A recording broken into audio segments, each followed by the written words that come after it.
ध्यान दे इधर, series LCR circuit आपके पास दे रखा है।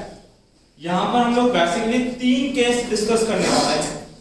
जो केसेस होंगे वो ये होंगे कि एलसीआर सर्किट कुछ इस तरीके से फॉर्म होंगे। सबसे पहले मैं एक रेजिस्टेंस कनेक्ट कर रहा हूं, उसके साथ सीरीज के अंदर इंडक्टर कनेक्ट किया गया और फिर सीरीज के अंदर एक कैपेसिटर कनेक्ट किया गया और इन तीनों को एक अल्टरनेट सोर्स से हमने कनेक्ट कर लिया, जिसका पोटेंशियल आपके पास गिवन है V0 sin ओमेगा टी। तो इसके अंदर एक करंट फ्लो होगी I, इसका रेजिस्टेंस R, इसका रेजिस्टेंस XL और कैपेसिटर का रेजिस्टेंस हो गया XC आपके पास। यहां पर जब करंट I रेजिस्टेंस से पास करेगा तो हम बोलेंगे इसमें एक वोल्टेज ड्रॉप होगा और ohms लॉ के अकॉर्डिंग वोल्टेज होता है करंट मल्टीप्लाई बाय रेजिस्टेंस आपके पास। अगर मैं यहाँ पे इनके फेज की बात करूं तो इन रेजिस्टेंस जिस फेज में आपका करंट होता है उसी फेज में कुछ आगे उसका रेजिस्टेंस लिखा जाता है। सेकंड जो आपके पास है that is called inductor. Inductor का वोल्टेज ड्रॉप होगा I XL, क्योंकि यहाँ रेजिस्टेंस का काम XL कर रहा है आपके पास। यहाँ पे अगर मैं इसके फेज की बात करूं तो जिस फेज में I0 होगा उससे 90 डिग्री लीड करता हुआ आपके पास वोल्टेज ड्रॉप इन इंडक्टर लिखा होगा। थर्ड टर्म की बात करते हैं, आपके पास कौन है कैपेसिटर। अगर कैपेसिटर की बात की जाए तो इसके अंदर जो वोल्टेज ड्रॉप होगा वो होगा VC। VC इक्वल टू कितना I XC। और यहाँ पे क्या बात बोली जाती है, जिस फेज के अंदर आपके पास करंट होगी उससे 90 डिग्री लेग करता हुआ वोल्टेज ड्रॉप इन कैपेसिटर लिखा जाता है। ये बात हम पहले ही पढ़ चुके हैं। अब यहाँ देखिए जो रेजिस्टेंस है वो एक फिक्स क्वांटिटी है, जबकि XL और XC की वैल्यू फ्रीक्वेंसी के अकॉर्डिंग चेंज हो जाती है। तो इस XL और XC के बेसिस के ऊपर सीरीज LCR सर्किट को 3 पार्ट में कैटेगराइज किया गया है। पहला केस ये है कि जो XL की वैल्यू है वो बड़ी हो किससे, XC से, तब आपके पास इसका करंट का वैल्यू क्या होगा, इसका कंप्लीट फेजर कैसा बनेगा, उस केस में इंपीडेंस की वैल्यू क्या होगी, उस फेज में पावर फैक्टर कितना निकल के आता है, वो सारी चीजें हमें डिटरमाइन करनी है इस पर्टिकुलर केस के लिए, जब सर्किट में XL XC से बड़ा हो। पहला केस ये है। दूसरा केस जो यहाँ बन सकता है इसका opposite, that is XC is greater than to XL। इस बार XC को बड़ा कर देंगे, ये सेकंड केस हम लोग पढ़ने वाले हैं। और थर्ड केस जो यहाँ बनेगा that is important case called resonance circuit when XC equal to XL। ये आपके पास थर्ड केस होगा। आज बेसिक हमारा टारगेट ये रहेगा कि जो XL बड़ा है XC से वो डिस्कस करें और XC बड़ा है XL से। अब देखिए एग्जाम में जो क्वेश्चन पूछा जाता है, अगर उसमें वो आपको कहीं पे ये इंडिकेट नहीं करता कि कौन सा केस पढ़ना है, कि जब XC बड़ा हो या जब XL बड़ा हो, तब आपकी जो मर्जी हो वो डेरिवेशन आप कर सकते हो। लेकिन अगर वो आपको बाउंड कर दे कि नहीं उस केस के लिए ये वैल्यू आप डिटरमाइन करें, जैसे बोलेगा कि उसका इंपीडेंस फेजर बनाएं, उसकी करंट की इक्वेशन लिखें, उसका कंप्लीट फेजर फॉर्म करें, उसका फेज एंगल बताएं, उसके अंदर आपके पास इंपीडेंस ट्रायंगल क्या होगा वो डिटरमाइन करके बताएं। कब, जब XL बड़ा हो किससे, XC से, तब आपको पर्टिकुलर इसी को ही सोल्व करना होगा। तो यहाँ पे हम लोग फर्स्ट केस डिस्कस कर रहे हैं when XL is greater than to XC। एक चीज समझिए, ohms लॉ के अकॉर्डिंग V क्या होता है, IR। R क्या है, रेजिस्टेंस। अब रेजिस्टेंस नॉर्मल है तो R से रिप्रेजेंट करते हैं, इंडक्टर में है तो उसको XL और XC से रिप्रेजेंट किया जाता है। जैसे V इक्वल टू हो गया I XL। जिसका इंडक्टिव रेजिस्टेंस ज्यादा होगा उसका इंडक्टिव वोल्टेज की वैल्यू भी क्या होगी बेटा, लार्जर होगी। इसका मतलब इस पर्टिकुलर केस में VL हमेशा VC से क्या बनने वाला आपके पास, लार्जर कंसीडर करेंगे हम लोग यहाँ पे। तो यहाँ पे सबसे पहली जो बात होगी कि जब भी कॉम्बिनेशन सर्किट आता है तो हम सबसे पहले जो फॉर्म करते हैं वो है हमारा पोटेंशियल फेजर आपके पास। अगर मैं पोटेंशियल फेजर की बात करूं तो पोटेंशियल फेजर किस तरीके से ड्रॉ किया जाता है, सर्किट के अकॉर्डिंग। मुझे पता है कि ये कौन सा सर्किट है, सीरीज सर्किट है, और सीरीज सर्किट के अंदर हम लोग करंट को सेम लेते हैं तो रेफरेंस भी किसको कंसीडर किया जाएगा, करंट को। तो मैंने एक ओरिजिन पॉइंट ले लिया O और उससे मान लिया कि ये करंट फ्लो हो रही है कितनी I नोट। अब करंट का फेज मैंने डिसाइड कर लिया कि इस डायरेक्शन में होगा। करंट पता है, सबसे पहले फेज फॉर्म किया जाएगा किसका बेटा, वोल्टेज का। तो आपको पता है कि जो रेजिस्टेंस का वोल्टेज ड्रॉप होता है वो करंट के सेम फेज में होगा। तो ये फेज बन जाएगा बेटा VR का और इसका पीक वोल्टेज होगा V नॉट R वेक्टर आपके पास। अब जो सेकंड टर्म है, हमें किसका वोल्टेज फॉर्म करना है, इंडक्टर का। ध्यान देना, इंडक्टर का वोल्टेज हम बड़ा बनाएंगे और कैपेसिटर के वोल्टेज को छोटा बनाएंगे, क्योंकि हम पर्टिकुलर इसी केस को स्टडी कर रहे हैं यहाँ पे। तो जो VL होता है वो I नोट से 90 डिग्री लीड करता है, तो ये आपके पास हो गया VL, तो ये हो जाएगा VOL वेक्टर आपके पास। अब VC की बात करते हैं तो वो I नोट से लेग करता है, नीचे की तरफ होगा, तो इससे VC ये नीचे होगा VOC वेक्टर। मैंने कहा था VOL को बड़ा बनाएंगे और VOC को क्या बनाएंगे आप लोग, छोटा, क्योंकि पर्टिकुलर केस यही है यहाँ पे। अब ध्यान देने वाली बात यह है कि एक पॉइंट के ऊपर टोटल कितने वेक्टर हो गए, 3 वेक्टर। अब तक जो आपने वेक्टर का सॉल्यूशन सीखा है वो किन्हीं 2 वेक्टर को आप सोल्व करना जानते हो, लेकिन जब 3 वेक्टर या 3 से ज्यादा वेक्टर आपके पास आ जाते हैं तो सबसे पहले हम उन 2 वेक्टर को रिसोल्व करते हैं जो या तो सेम डायरेक्शन में हो या फिर एक दूसरे के अपोजिट हो। तो मुझे दिखाई दे रहा है कि VOL वेक्टर और VOC वेक्टर एक दूसरे के क्या है बेटा, अपोजिट डायरेक्शन में है क्या? वही तो आवाज कहां से आती है?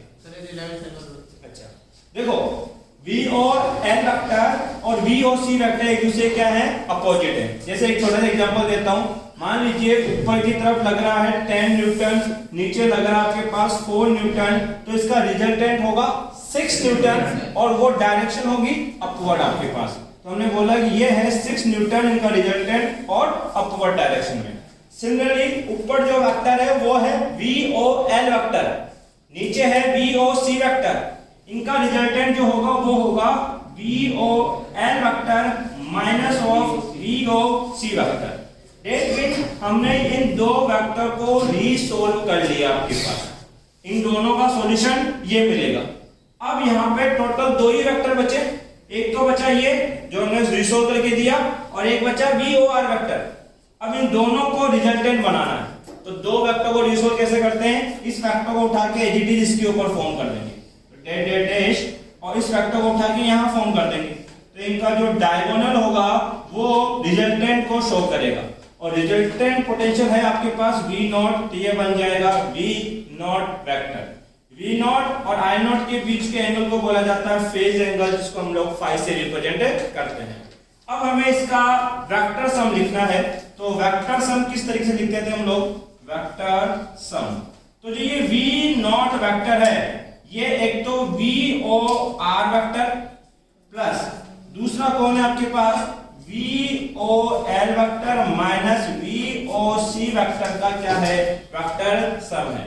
अब जब हमने इसका वेक्टर सम निकाल लिया तो हम लोग कैलकुलेट करेंगे क्या बेटा कि इनकी मैग्नीट्यूड की वैल्यू। तो आपने VOR पढ़ा है कि VOR का मतलब कितना होगा, I नॉट R आपके पास। देखिए VR इक्वल टू होता है IR। अगर यहाँ पे पीक वोल्टेज ड्रॉप है तो इसके अंदर पीक करंट आपका फ्लो करने वाला है, that is called I naught R। Similarly VOC equal to हो जाएगा I नॉट XC और VOL लिखा जाएगा I नॉट XL आपके पास। इन तीनों की वैल्यू यहाँ पुट करेंगे आप लोग, तो इसका मैग्नीट्यूड क्या होता है, तो मैग्नीट्यूड 2 वेक्टर का हमने निकाला है, इक्वल टू होगा under root of first magnitude का स्क्वायर दैट इज VOR का स्क्वायर प्लस सेकंड मैग्नीट्यूड, ये पूरी एक सेकंड मैग्नीट्यूड की टर्म है that is VOL vector minus VOC vector का क्या होल स्क्वायर आपके पास। इनकी वैल्यूज आप लोग पुट करेंगे तो VOR की वैल्यू आपके पास दे रखी है I not square R square plus VOL का मैग्नीट्यूड आपके पास है I not XL minus VOC की वैल्यू है I नॉट XC का होल स्क्वायर। सोल्व करें, अंडर रूट ऑफ कितना I not square R square plus इसमें भी I नॉट है, इसमें भी I नॉट है, I नॉट कॉमन है लेकिन ऊपर कौन है, स्क्वायर, इसलिए बाहर भी कौन आएगा, I नॉट स्क्वायर बाहर निकलेगा। अब ये हो जाएगा XL माइनस XC का होल स्क्वायर। इस टर्म में भी आई नॉट स्क्वायर है, यहां से भी आई नॉट स्क्वायर है, तो आई नॉट स्क्वायर कॉमन ले लोगे, लेकिन उसको रूट से बाहर निकालोगे तो केवल क्या बचेगी आपके पास आई नॉट। अब अंदर क्या रह गया यहां से R square plus of XL minus XC का होल स्क्वायर, ये आ गया V नॉट। यहाँ पे आई नॉट को अपॉन में लेके जाओगे तो ये बन जाएगा V not upon I not equal to होता है under root of R square plus XL minus XC का होल स्क्वायर। आप लोग पढ़ के आए हो कि एक टर्म होती है impedance, it is called total resistance of combination circuit, जैसे कि RL, RC और RLC। तो यहाँ पे RLC इन तीनों का कॉम्बिनेशन है, इसका जो टोटल रेजिस्टेंस होगा उसको बोला जाएगा बेटा इम्पीडेंस, और impedance is the ratio of V not and I not आपके पास। तो ये जो V नॉट और I नॉट की टर्म लिखी है इसको क्या लिखा जा सकता है बेटा Z। तो यहाँ पर Z इक्वल टू आपको मिलेगा under root of R square plus XL minus XC का होल स्क्वायर। ये आपने निकाला इम्पीडेंस। अब बनाएंगे बेटा क्या हम लोग फेज एंगल। तो फेज एंगल के लिए हम क्या करते हैं, जो पोटेंशियल फेजर होता है that is called potential phasor, इस पोटेंशियल फेजर से आप लोग क्या करेंगे बेटा एक राइट एंगल ट्रायंगल बाहर निकालेंगे। तो यहाँ पर ये एक राइट एंगल ट्रायंगल आपके पास फॉर्म हो रहा है, इसको एज इट इज बाहर निकालें इस तरीके से। अगर मैं बात करूं तो ये जो लेंथ है ये है VOR। अब यहाँ पर ये लेंथ है VOL माइनस VOC, तो ये भी VOL माइनस VOC ही होगा, तो ये लिखा जाएगा VOL माइनस VOC। ये एंगल है फाई और ये गिवन है V नॉट आपके पास। मुझे फेज एंगल में हमेशा क्या कैलकुलेट करना होता है tan फाई, और tan फाई होता है परपेंडिकुलर बाई बेस आपके पास। परपेंडिकुलर आपके पास गिवन है VOL माइनस VOC और बेस की वैल्यू है VOR आपके पास। तो tan फाई का एक फॉर्मूला तो ये बन गया, इसको और अपडेट करोगे तो VOL की वैल्यू आपके पास है I नॉट XL, इसको लिखा मैंने I नॉट XL। VOC का मतलब है I naught XC, I naught XC, और VOR की वैल्यू आपके पास गिवन है I naught R, I naught R। ऊपर से देखो I नॉट कॉमन ले लोगे और वो I नॉट नीचे वाले I नॉट से कैंसिल हो जाएगा, तो tan फाई इक्वल टू लिखा जाएगा XL माइनस XC अपॉन में कितना R। ये आपके पास tan फाई फॉर्म हो गया। अब यहाँ पे हमें करंट की इक्वेशन लिखनी है, तो जो करंट का इक्वेशन होगा, एटलीस्ट हमने इसका फेजर बनाया है, तो फेजर बनाया तो ये बात तो कंफर्म है कि करंट और वोल्टेज की इक्वेशन जो होगी वो साइन के फॉर्म में लिखी होगी। तो ये तो कंफर्म है कि I equal to I not sine phi तो या साइन ओमेगा टी तो होगा ही होगा। अब या तो ओमेगा टी प्लस फाई होगा या ओमेगा टी माइनस फाई होगा, और ये प्लस फाई और माइनस फाई चेंज होता है ड्यू टू द XL और XC वेरिएशन। जैसे XL और XC वेरी करेंगे वैसे प्लस और माइनस आपका चेंज होता जाएगा। प्लस माइनस के लिए हम पोटेंशियल फेजर को सीन करते हैं। ये हमारी I नॉट है और ये है आपका V not. I not V not से पीछे है यहाँ पे, क्योंकि अगर V नॉट को रेफरेंस ले रहा हूं और I नॉट की तरफ जाना पड़े तो मुझे मूव करना पड़ेगा क्लॉकवाइज, और क्लॉकवाइज एंगल नेगेटिव होते हैं आपके पास।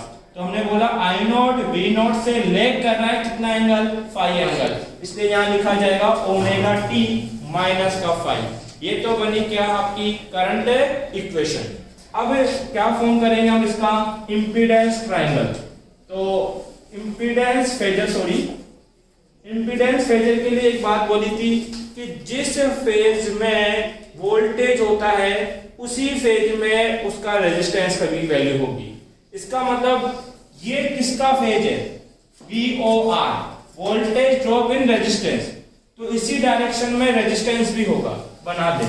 ये हो गया रेजिस्टेंस आपके पास। उसके बाद अगर बात करूं ये ऊपर किसका फेज है, VOL, तो इसी डायरेक्शन में VL का रेजिस्टेंस होता है XL, तो इसी डायरेक्शन में होगा आपका XL वेक्टर। इसके अपोनेंट की बात करें तो ये है VOC वेक्टर, डाउनवर्ड है तो इसका रेजिस्टेंस होगा XC वेक्टर आपके पास।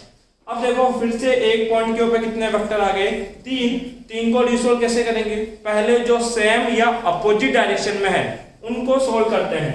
तो ऊपर है एक्सएल, नीचे है एक्सी, ये एक दूसरे के अपोजिट हैं तो सब्ट्रैक्ट हो जाएंगे और जो बचेगा वो होगा एक्सएल माइनस एक्सी आपके पास। ठीक है, अब इस पॉइंट पे दो वेक्टर बच गए, एक तो ये रिसोल्यूशन और एक बचा आपके पास क्या, आर वेक्टर। इनको सोल्व करो, आर वेक्टर को उठा के इसके ऊपर ड्रॉ कर दोगे और इसको यहां ड्रॉ करोगे तो इनका ये जो डायगोनल होगा वो नेट इंपीडेंस को बताएगा। क्यों? क्योंकि यहां पर डायगोनल किसको बताता है, नेट पोटेंशियल। तो जहां नेट पोटेंशियल होगा उसी डायरेक्शन में नेट इंपीडेंस भी होगा, दैट इज जेड वेक्टर। ये एंगल बन जाएगा फाई आपके पास। यहाँ पे वेक्टर सम करोगे तो जेड वेक्टर इक्वल टू क्या लिखा जाएगा, फर्स्ट वेक्टर आपके पास है R vector plus second vector आपके पास है XL vector minus of XC vector. मुझे इसका मैग्नीट्यूड कैलकुलेट करना है तो जेड वेक्टर का मैग्नीट्यूड होगा अंडर रूट ऑफ क्या, R square plus XL minus XC का होल स्क्वायर। भाई मैग्नीट्यूड कैसे निकालते हैं, फर्स्ट वेक्टर का स्क्वायर प्लस सेकंड वेक्टर का स्क्वायर। तो देखिए आपके पास जेड की वैल्यू चाहे से आप यहां कैलकुलेट करें इस तरीके से, चाहे से यहां से निकाले, जेड क्या रहेगा आपके पास, सेम रहेगा। अब क्या कैलकुलेट किया जाएगा आपके पास, यहां से हम लोग कैलकुलेट करेंगे इंपीडेंस ट्रायंगल। अगर मैं इंपीडेंस ट्रायंगल की बात करूं तो यहां से एक राइट एंगल ट्रायंगल आप बाहर निकाल लें, ये राइट एंगल ट्रायंगल, ये फाई, ये आर, ये जेड। देखो ये आर है, ये जेड है। अब ये वैल्यू और ये वाली वैल्यू सेम रहने वाला है तो ये होगा एक्सएल माइनस एक्सी। यहां से फिर से फेज एंगल बताओगे कितना, tan फाई। tan फाई क्या होता है, परपेंडिकुलर अपॉन बेस। परपेंडिकुलर है आपके पास एक्सएल माइनस एक्सी और बेस कितना गिवन है, आर। ये tan फाई हो गया। अब निकालते हैं हम लोग पावर फैक्टर, और पावर फैक्टर के लिए cos फाई कैलकुलेट किया जाता है। cos फाई को ही पावर फैक्टर बोलते हैं बेसिकली आपके पास। cos फाई क्या होगा, बेस अपॉन हाइपोटेनियस। बेस है आर, हाइपोटेनियस है आपके पास जेड, ये इसका बना पावर फैक्टर। अब बात करने वाले हैं कंप्लीट फेजर। अब तक आपने 2 इक्वेशन के फेजर बनाए, 4 इक्वेशन के फेजर बनाए, अब 5 इक्वेशन का फेजर कैसे बनता है उसको ध्यान दें। अगर मैं कंप्लीट फेजर, आ रही की स्क्रीन, ये नहीं आएगा, ये आ रहा था, एक बार कॉपी करो यहां तक।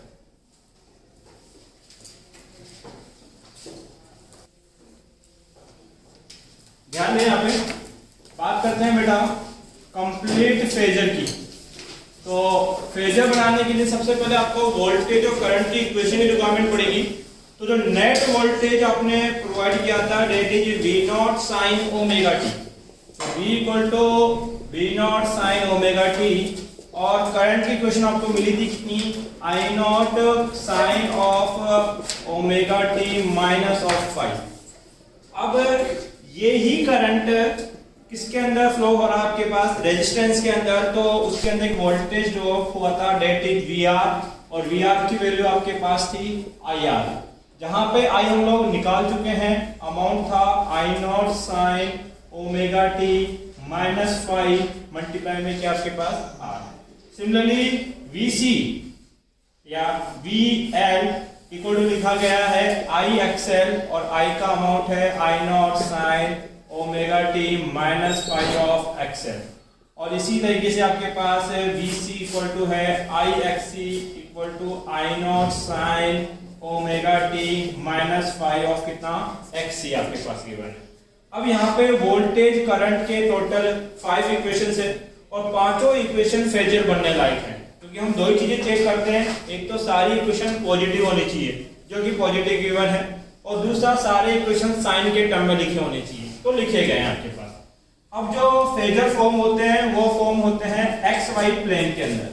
तो ये एक्स वाई प्लेन है जहां पर हम लोग फेजर फॉर्म कर रहे हैं आपके पास। सबसे पहले पोटेंशियल का फेजर फॉर्म करूंगा तो V नॉट मुझे ये इंडिकेट करता है कि पोटेंशियल की लेंथ सबसे बड़ी बनेगी आपके पास। साइन का फेजर फॉर्म नहीं होता है और टर्म बच जाती है ओमेगा टी, जिसका रिलेशनशिप है डायरेक्टली प्रोपोर्शनल आपके पास। तो तो यहाँ पर ये जो ग्राफ आएगा वो होगा आपके पास डायरेक्टली प्रोपोर्शनल V नॉट और ओमेगा टी पॉजिटिव है तो आप एंटी क्लॉकवाइज डायरेक्शन में मूव करोगे। नेक्स्ट है I। यहाँ पे I नॉट इंडिकेट करता है कि लेंथ छोटी बनाई जाएगी, साइन का फेजर बनता नहीं। अब टर्म बचती है ओमेगा टी माइनस फाई, और मैंने कहा था phi angle practically approximate 10 degree का रहता है, तो ओमेगा टी से 10 डिग्री पीछे बनाना है आपको। तो ये ओमेगा टी की लाइन है, इससे 10 डिग्री पीछे कुछ यहां जाओगे तो ये इंडिकेट करता है आई नॉट को, और फाई एंगल आपके पास नेगेटिव है इसलिए क्लॉकवाइज डायरेक्शन में मूव करोगे, दैट इज -5 को रिप्रेजेंट करने वाला है। यहां पर आई नॉट आप ड्रॉ कर चुके हो, तो अब जो VR है, VL है और VC है, ये आई नॉट के फेज के अकॉर्डिंग ड्रॉ किए जाते हैं। जैसे जिस फेज में आई नॉट होगी उसी फेज से थोड़ा आगे VR ड्रॉ करना है। तो मुझे आई नॉट का फेज पता है, इससे थोड़ा आगे आप आ जाओगे VR के ऊपर। अब ड्रॉ करना है VL, तो जो VL होता है वो आई नॉट से 90 डिग्री आगे रहता है। तो ये है आई नॉट, इससे 90 डिग्री आगे यहां पहुंचोगे तो 90 डिग्री यहां होगा और ये लिखा जाएगा VL यहां पर। अब नेक्स्ट है VC। VC आई नॉट से 90 डिग्री पीछे होता है, और साथ में एक बात याद रखनी है, VC की लेंथ VL के लेंथ से भी छोटी बनानी है आपको। तो आई नॉट से 90 डिग्री पीछे मतलब जस्ट इसके अपोजिट, और ये हो जाएगा VC आपके पास। अब ध्यान से VL और VC एक दूसरे के अपोजिट हो गए, 180 डिग्री है आपके पास। तो जब एक दूसरे के अपोजिट डायरेक्शन में आते हैं तो वेक्टर क्वांटिटी सब्ट्रैक्ट हो जाएगी आपके पास। इसका मतलब VL में से किसको सब्ट्रैक्ट करना पड़ेगा, VC को। तो जो टर्म बचेगी वो होगी VL माइनस ऑफ VC आपके पास, वो इतना बचेगा। अब इसका फेजर सम करते हैं, that is called vector sum.